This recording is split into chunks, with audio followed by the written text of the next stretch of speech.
Assalamualaikum warahmatullahi wabarakatuh. Innal hamdalillahi nahmaduhu wa nusalli wa nusallimu ala rasulihil karim, amma ba'du. Saudaraku yang dimuliakan Allah, mari kita sama-sama mendengarkan nasihat daripada guru kita. Assalamualaikum warahmatullahi wabarakatuh. Waalaikumsalam warahmatullahi. Alhamdulillahirabbil alamin. Allahumma shalli wa sallim ala habibika Mustafa ka nabiyina Muhammadin wa ala alihi washabihi asma'in. Amma ba'du. Yang kita hormati Bapak Rektor UMN Dr. Fauzan MPD, Bapak Suparto, Bapak Haris, Bapak Stardi dan Bapak Irwinto, juga Direktur Telkom Bapak Mungkas, teman-teman UMM dan semua yang mendengar yang kami hormati. Ini ngaji itu harus objektif itu jujur. Jadi bisa saja korbannya ayah saya, bisa rektornya, bisa semuanya. Tapi korban dengan makna yang bagus. Karena di antara saran Al-Quran, Allah ngendikan kalau belajar atau mencari nasihat atau mencari kebaikan apa saja, itu diistilahkan walau ala anfusikum awil walidaini wal aqrabin, meskipun ketentuan itu merugikan kamu. Jadi ketentuan apapun yang merugikan kita harus tetap kaji, meskipun itu tidak menguntungkan kita.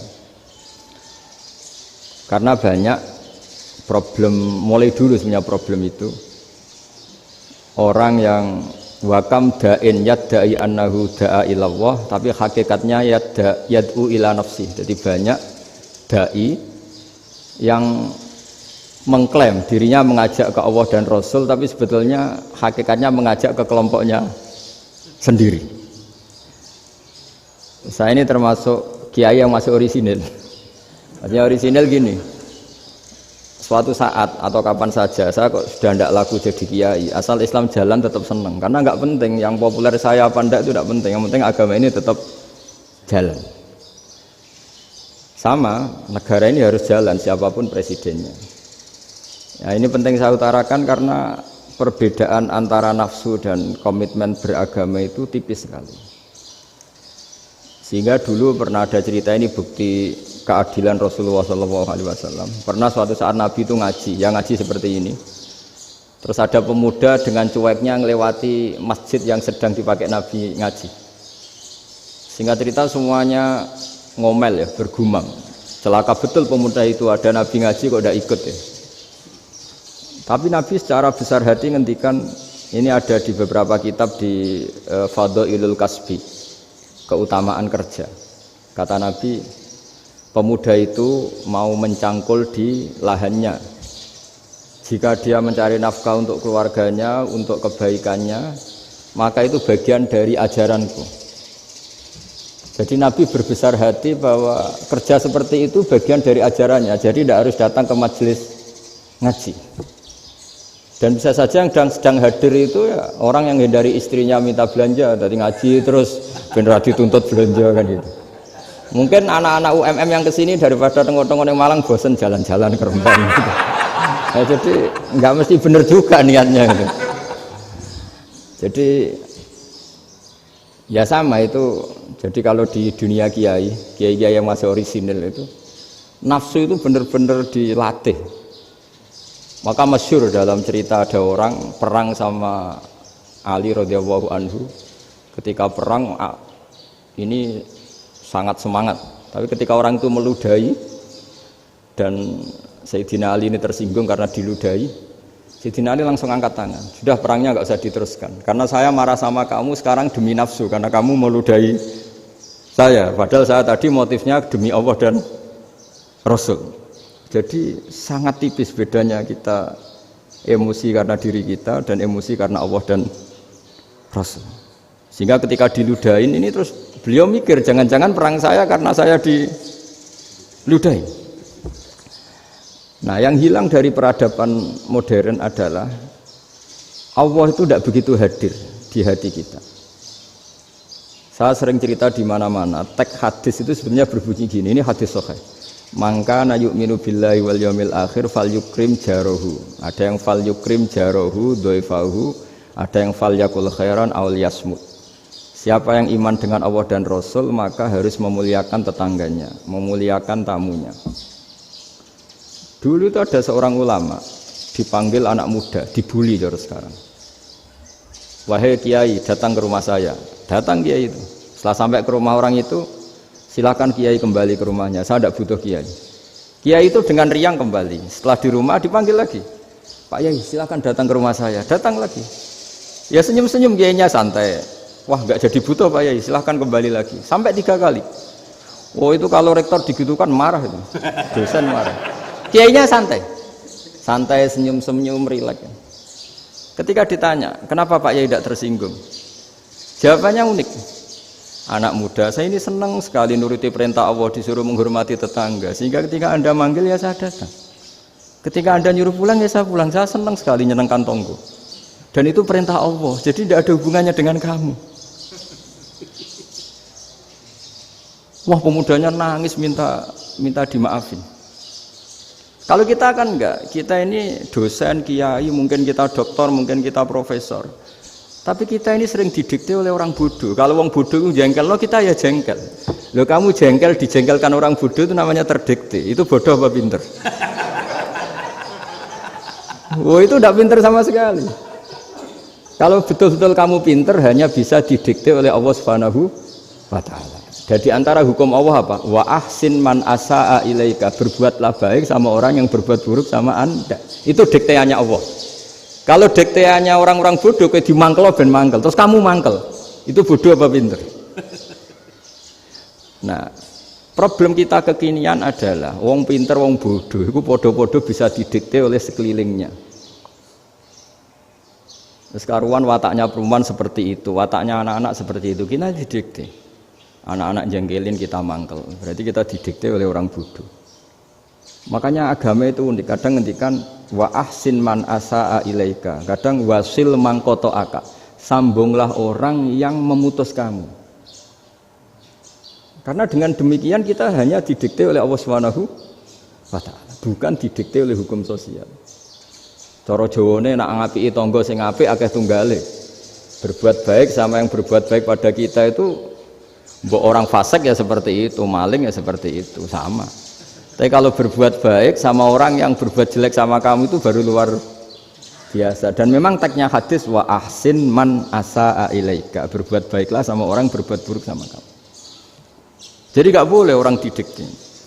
Makanya ngaji di sini diantaranya saya akan cerita dalam sebuah hadis sahih, dalam hadis hasan yang diriwayatkan Imam Tirmidzi, ada kalimat dari Rasulullah SAW. Dawe Nabi, la takunu imma'atan taquluna in ahsanan nasu ahsanna wa in dzalamu dzalamna walakin watti'u anfusakum in ahsanan nasu an tuhsinu wa in asa'u alla tazlimu. Kamu jangan jadi orang yang mudah diombang-ambingkan oleh orang sekeliling kamu, yaitu kamu mengatakan jika orang baik ke saya akan baik, jika orang buruk ke saya juga akan membalas buruk. Itu namanya Anda didikte. Tapi berkomitmenlah kamu akan berbuat baik meskipun orang lain berbuat buruk. Nah sekarang logika sosialnya begini. Kalau di Indonesia itu ada 1000 kiai, ada 1000 profesor yang ingin membenahi Indonesia. Rata-rata orang awam itu semau gue. Terus mereka mendikte kita. Perilakunya enggak simpatik, perilakunya jengkelin. Terus 1000 profesor ini ikut jengkel. Itu kira-kira jadi solusi apa goblok bareng ya? Sama 1000 kiai ini ikut jengkel, ini jadi solusi apa goblok bareng? Goblok bareng. Nah problem sekarang kita ini biasa didikte orang bodoh. Nah makanya ciri khas orang muslim itu kata Nabi, mangkana yu'minu billahi wal yaumil akhir. Jadi baik tetangga karena perintahnya Allah dan Rasul. Pentingnya apa? Bedanya karena berbuat baik ini perintahnya Allah, mbok tonggo rapik lah kita tetap apik karena perintahnya Allah dan Rasul. Begitu juga dengan hubungan dengan istri, dengan anak. Mbok bojomu lagi cerewet lah ya tetap apik. Karena dengan cara itu kita hanya tunduk kepada Allah dan Rasul. Tapi kalau kamu, istri saya kalau baik ya saya baik, kalau enggak ya enggak. Berarti Anda didikte oleh perilakunya dia. Itu latihan, ya kalau dalam bahasa pondok, latihan jadi wali itu yang paling berat. Nabi itu kalau sama orang munafik itu sabarnya Masya Allah. Padahal Nabi perso kalau orang itu orang munafik. Karena dengan cara seperti itu, bahwa kebaikan Nabi pada seseorang itu atas perintahnya Allah dan Rasul, bukan atas nama servis. Kalau Nabi hanya baik kepada Abu Bakar, itu mungkin orang bilang, wis adune wong Abu Bakar baik sama Nabi. Tapi kalau Nabi baik sama orang munafik, Abdullah bin Ubay bin Salul, itu kalau nggak perintahnya Allah dan Rasul itu nggak bisa. Nah ini cobalah berlatih seperti itu, sehingga kita tidak mudah didikte. Ya saya ulang lagi, nggak mudah apa? Didikte. Maka di antara kebaikan Allah dan Rasul adalah bahkan orang dolim saja diberi jatah rahmat. Makanya tadi seperti mukadimah yang dibaca Pak Haris tadi, agama ini rahmatan lil alamin. Orang yang dolim saja dapat jatah apa? Rahmat, apalagi yang soleh. Nah kemudian yang perlu dicatat, kenapa kita menjadi enjoy dengan Islam? Islam itu adalah agama yang tidak didikte oleh materi. Jadi kalau Anda ingin makan enak, mungkin kalau pikiran kebanyakan orang, anak-anak muda yang milenial, yang gaul, ingin makan enak ya makan yang disukai. Misalnya sate atau bakso Malang atau apalah. Kalau orang-orang yang jadi wali gak gitu cara berpikir. Ini yang masih orisinil. Ditanya, ini dunia baru kesulitan makanan, baru resesi. Cara makan enak gimana? Jawabannya lucu. Ya gampang, idamuhu alju. Idam itu lauk. Kalau kamu ingin makan lauknya paling enak apa? Alju. Kamu harus lapar banget. Sampai kalau puasa itu melihat tempe itu wah luar biasa. Tapi kalau kamu nggak puasa, air putih itu nggak menantang. Tapi kalau puasa, tempe air putih itu menarik dan Anda tetap lahap. Apa? Karena lauk terbaik adalah alju, yaitu lapar. Nah tapi kita ini enggak, kita ini kayak orang bodoh. Kayak orang bodoh tadi, profesornya makan nyaman ya kalau sesuai selera. Nah itu kan sama dengan anak-anak ABG. Anak ABG itu makan lahap ya kalau yang disukai. Lalu bedanya apa ABG sama profesor? Kalau cara berpikir masih sama kan itu. Kiainya juga gitu. Kiai makan enak kalau yang disukai, kalau enggak. Lalu bedanya apa kiai sama orang awam? Orang awam juga gitu, makan lahap ya kalau yang disukai.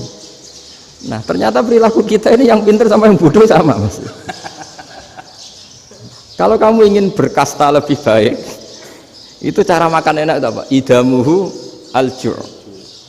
Lauk terbaik adalah karena kita sangat lapar. Makanya masyhur dalam cerita-cerita tarikh sirah nabawiyah. Nabi diberi hadiah, beberapa hadiah. Di antaranya ada yang diterima, ada yang enggak. Termasuk yang dikembalikan itu dokter. Ada seorang raja memberi hadiah Nabi dokter Tobit. Itu sama Nabi dikembalikan karena dokter ini sudah lama kumpul Nabi itu nggak pernah sakit. Akhirnya dokter ini putus asa, ini nggak perlu diobatin.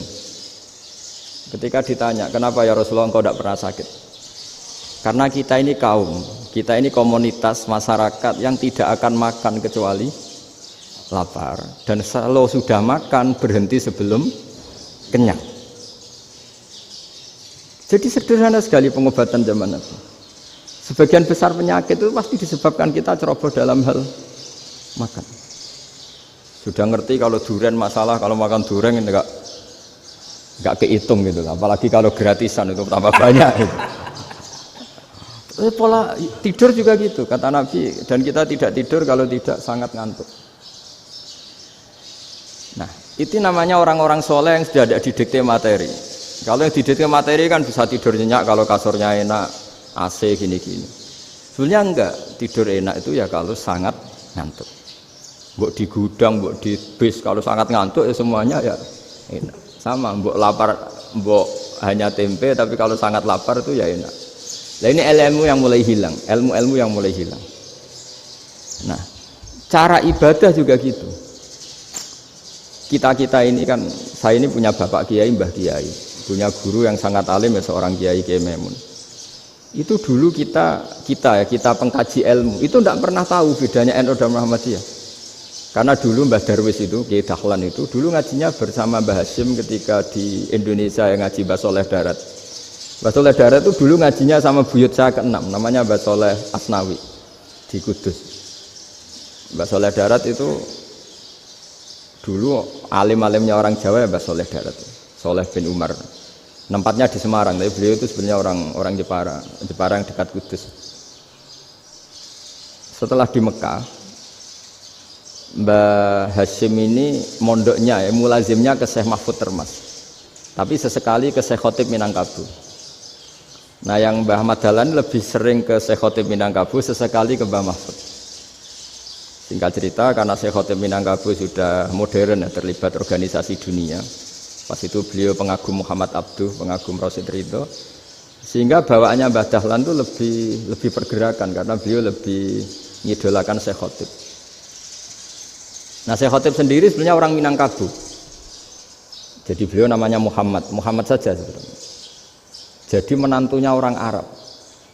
Oh itu dicibir mertuanya ini karena punya mantu orang Jawa, orang ndak Arab.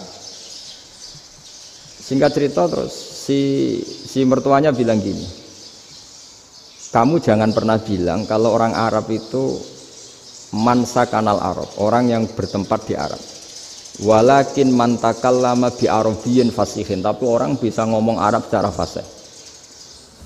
Singkat cerita, kalau kamu tidak percaya, nanti suatu saat menantu saya kalau Jumatan, tidak usah kamu kasih tahu, langsung suruh jadi khotib. Nggak usah kamu kasih tahu, sarannya tidak usah kamu kasih tahu. Kalau sekarang kan enggak. Kalau dosen mau jadi khotib kan mengumpulkan materi dulu. Lucunya di antara materinya itu dari TV, makanya jadi ribet kan khutbah sekarang. Kalau musim corona ya akan ngomong corona, musim apa yang ngomong apa. Jadi lagi-lagi didikte oleh media. Sebenarnya kalau ngomong kan sesuai kebutuhan umat, ini obatnya apa, tapi enggak sesuai trending topik, itu kan kayak anak-anak gaul. Ini dokter kok gitu kan aneh. Singkat cerita si khotib ini enggak dikasih tahu, saya Muhammad tadi enggak dikasih tahu, langsung disuruh khutbah.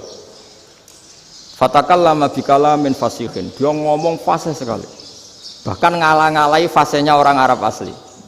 Semenjak itu beliau dapat gelar Al-Khotib, orang yang cakap berpidato berkhutbah. Makanya terus dia Syekh Khotib Al-Minangkabau. Jadi orang Indonesia itu luar biasa. Dulu yang namanya orang Indonesia di Arab Saudi itu dihormati sekali, karena yang kesana itu pasti ulama. Sudah alim di Indonesia kesana, termasuk Mbah Ahmad Dahlan, Mbah Hashim dulu karena sama-sama muridnya Mbah Soleh Darat. Lama-lama yang kesana itu TKI TKW itu ya mulai agak dibully. Dulu Syekh Nawawi di antara ijtihad yang dihormati itu beliau mengkritik nyuwun sewu orang yang kan orang biasanya normalnya kan muji orang mati syahid. Hebat orang mati syahid itu hebat gini. Oke, kita sepakat orang mati syahid itu hebat. Tapi kata Imam Nawawi dengan syarat niatnya itu li'ila'i kalimatillah dan itu bawaan takdir. Saya ulang lagi, itu bawaan takdir, harus mati di medan perang. Tapi tidak boleh seseorang ini niat perang tapi niatnya supaya syahid. Karena kalau begitu berarti dia berniat supaya menjadi maktulal kafir, orang yang dibunuh orang kafir. Kedua, dengan dia mati berarti pasukan Islam berkurang. Berarti dia ingin pasukan berkurang, hanya ambisinya dia ingin langsung ke surga. Misalnya pasukan orang Islam itu 10, orang kafir 10. Kalau kamu ingin syahid berarti mati 1 kan, tinggal 9 kan. Nah kalau yang seperti itu 10 kan mati semua. Gara-gara ingin syahid akhirnya perangi rapati tenanan, benang mati, benang mlebu swarga. Kata Syekh Nawawi, ya enggak. Kalau kamu perang sama orang kafir ya niat menang. Dengan niat menang ini kamu ingin li'ila'i kalimatillah. Tapi kalau kamu ingin syahid berarti kamu menuruti keinginan nafsu kamu yang cepat masuk surga. Itu orang Arab kagumnya bukan main. Karena di mana-mana orang itu dinilai dari niatnya. Paham ini ya? Tapi perang loh ya, dalam kondisi perang, bukan teroris. Perang itu artinya orang kafir yang ingin bunuh kita, itu perang namanya apa? Perang.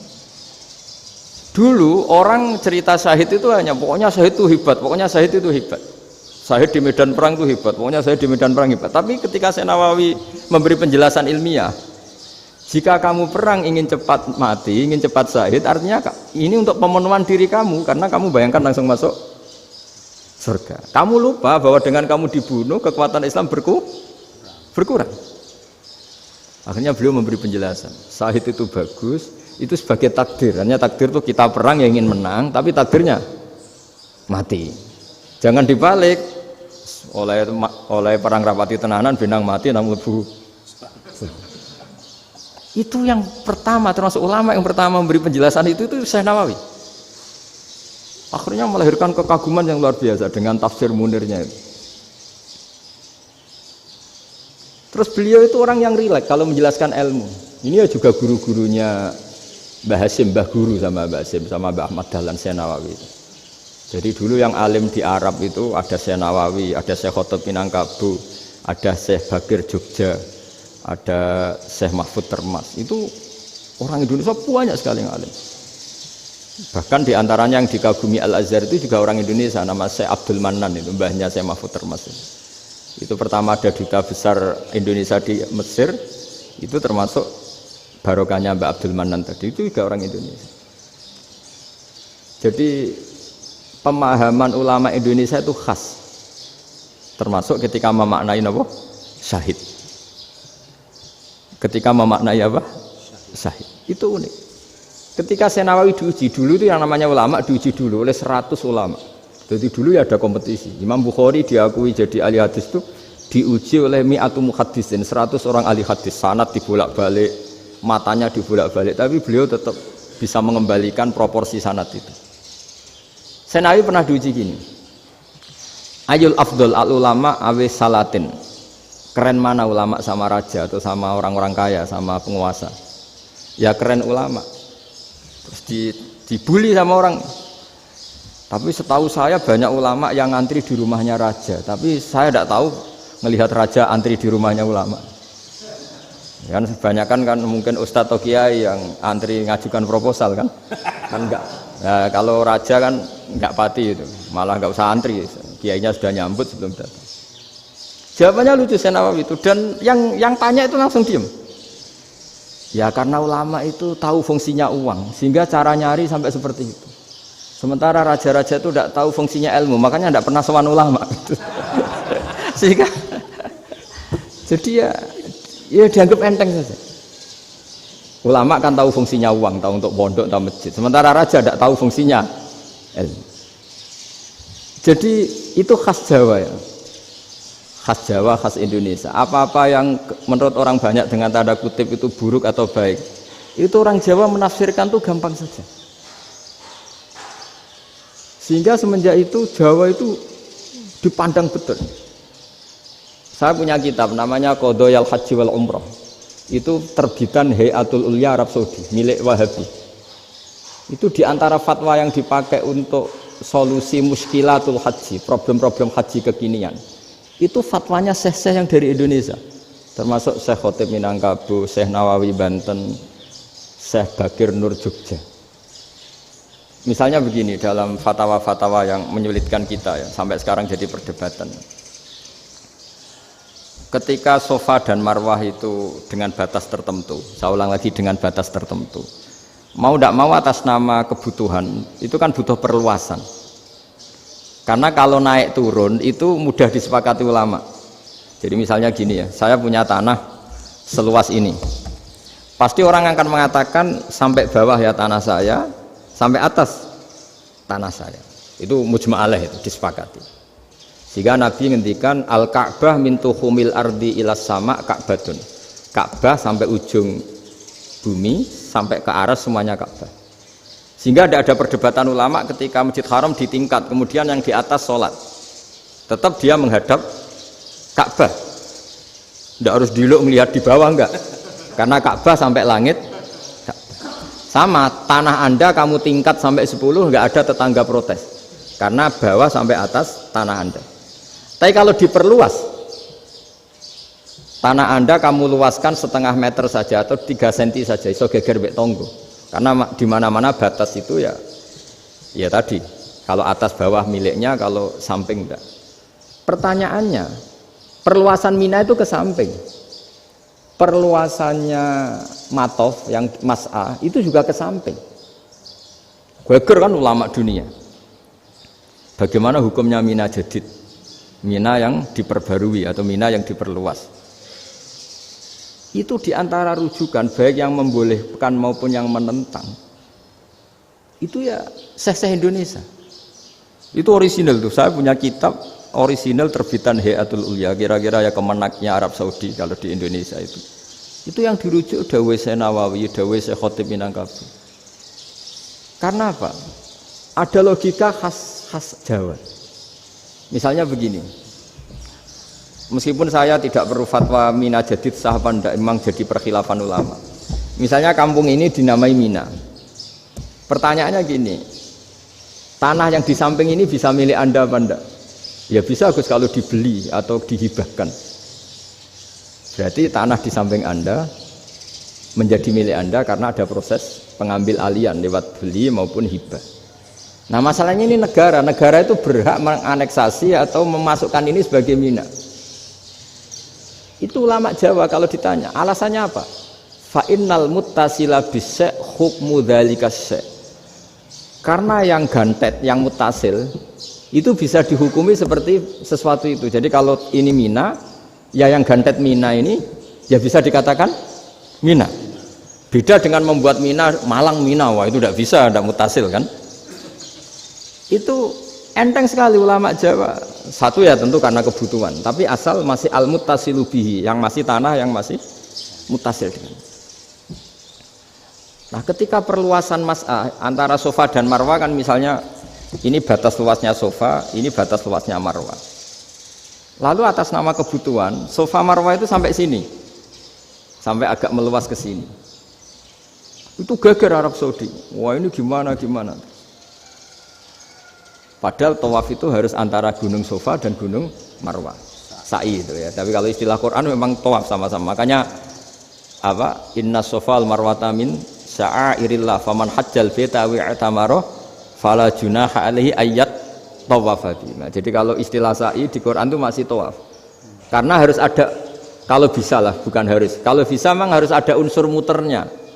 Kita kalau sa'i kan dari sini Sofa sampai sini Marwah. Terus kan agak muter ke sini. Nah, kan agak membentuk lingkar, makanya Quran tetap mengistilahkan apa? Tawaf. Jadi bukan sini ke sini terus sini ke sini kan enggak, tapi sini sampai sini terus muter kan, terus sini. Jadi antara setar dan selama ini prakteknya kan gitu ya. Sofa ngambil sini, terus ke sini, terus agak muter.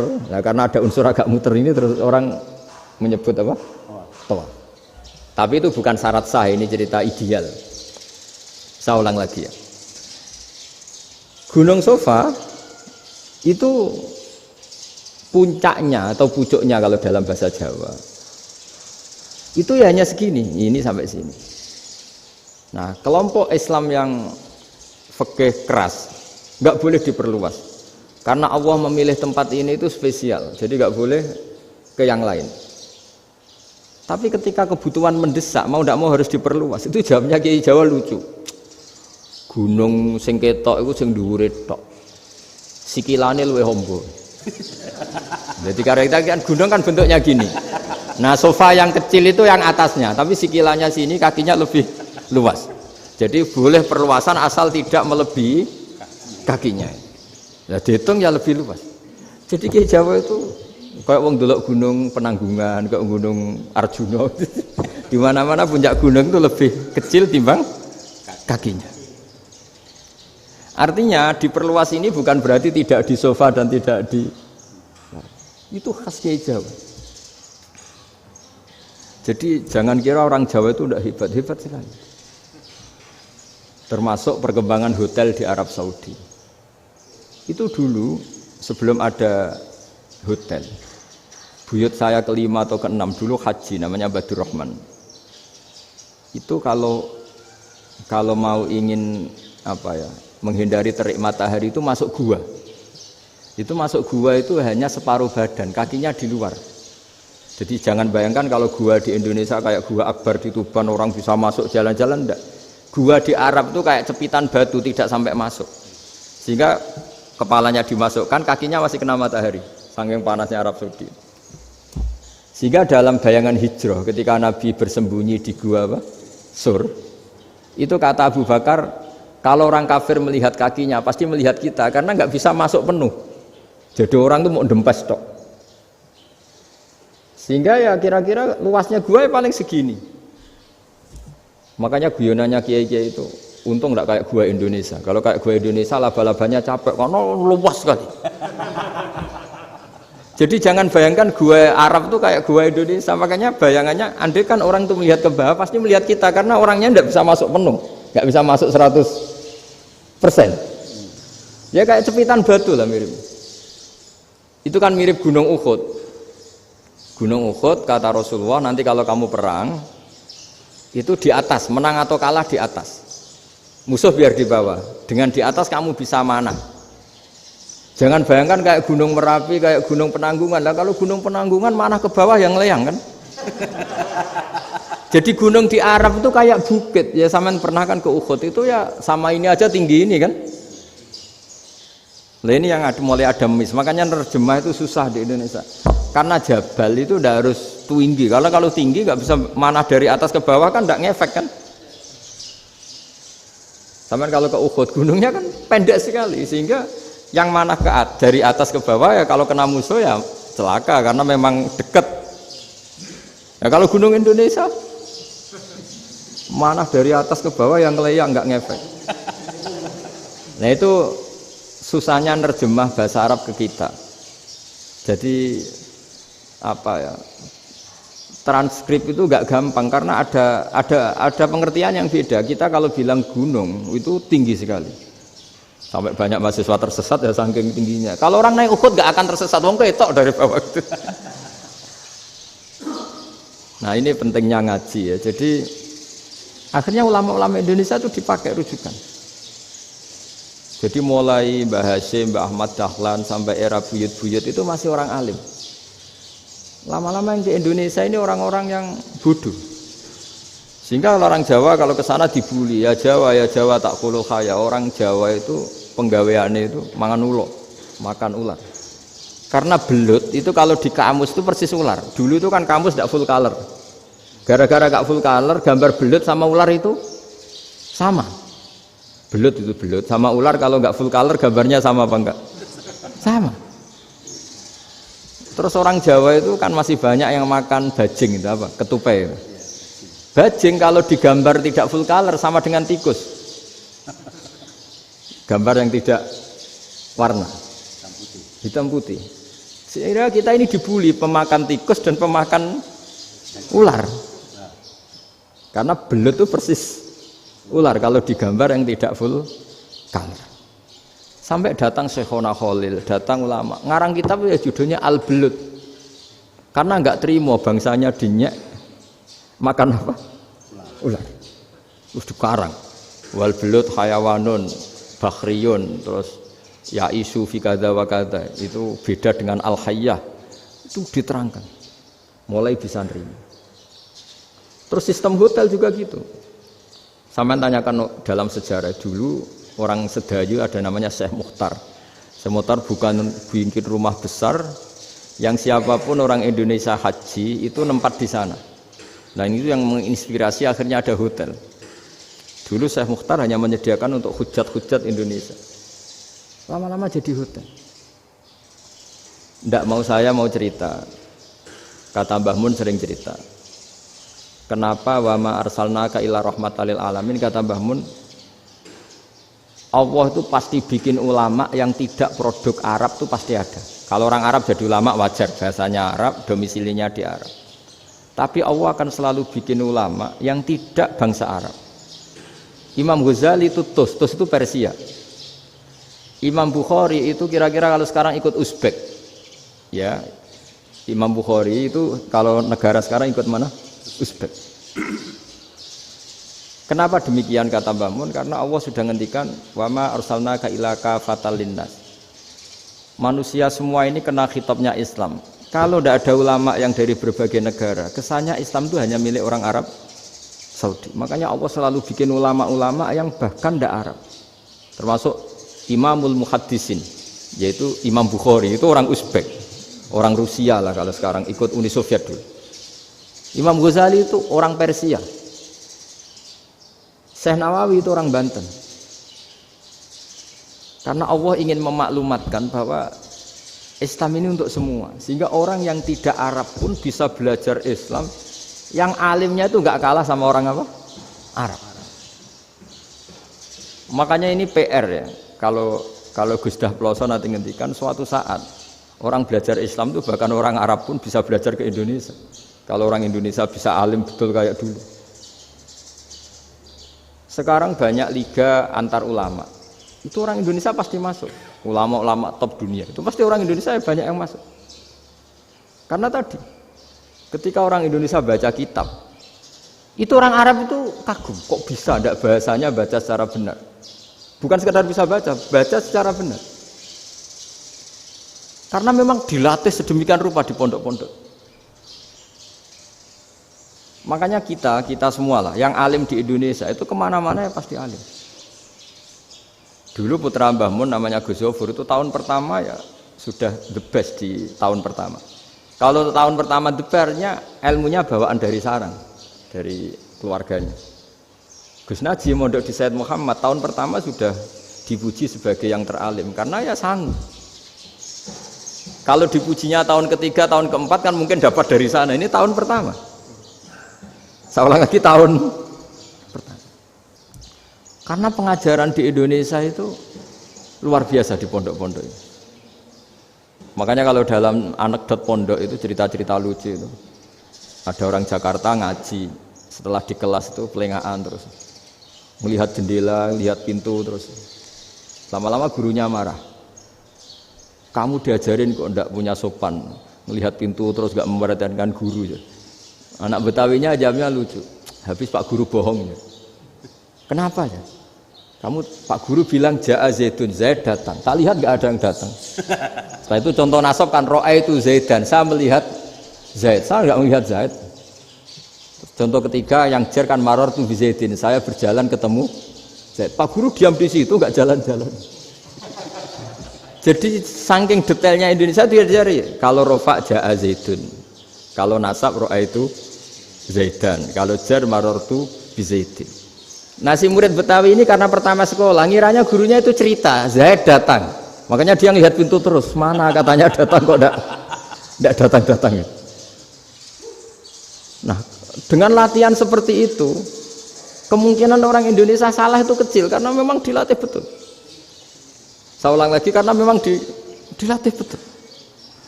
Sehingga ketika orang Indonesia ini yang cerita seorang wartawan, ini kisah nyata. Kalau ini tidak anekdot, kisah nyata. Ada wartawan internasional meliput Ramlah itu di Gaza, di Palestina. Wartawan Indonesia ini hanya bisa bahasa Inggris. Dijak ngomong bahasa Arab. Terus dia bilang saya tidak bisa. Saya tidak bisa, saya bisanya ngomong Inggris. Tapi apa yang terjadi setelah sholat? Si Indonesia ini jadi imam pakai sholat jariyah lagi. Baca bismillah benar, bismillahi jar karena mudhof ilaih. Terus ketika iktidal ya benar, Rabbana lakal hamdu mil'us samawati wa mil'ul ardi benar. Ketika tahiyat ya benar, at-tahiyatul mubarakatuh sholawat. Sama orang Arab ini diambungi. Orang Arab kalau senang orang itu dicium. Kamu tawaduk, sebenarnya kamu itu ahli bahasa Arab. Karena orang Indonesia sekali sholat itu nggak ada yang salah, meskipun benarnya karena hafalan, tapi bagi yang ahli nahwu itu hebat.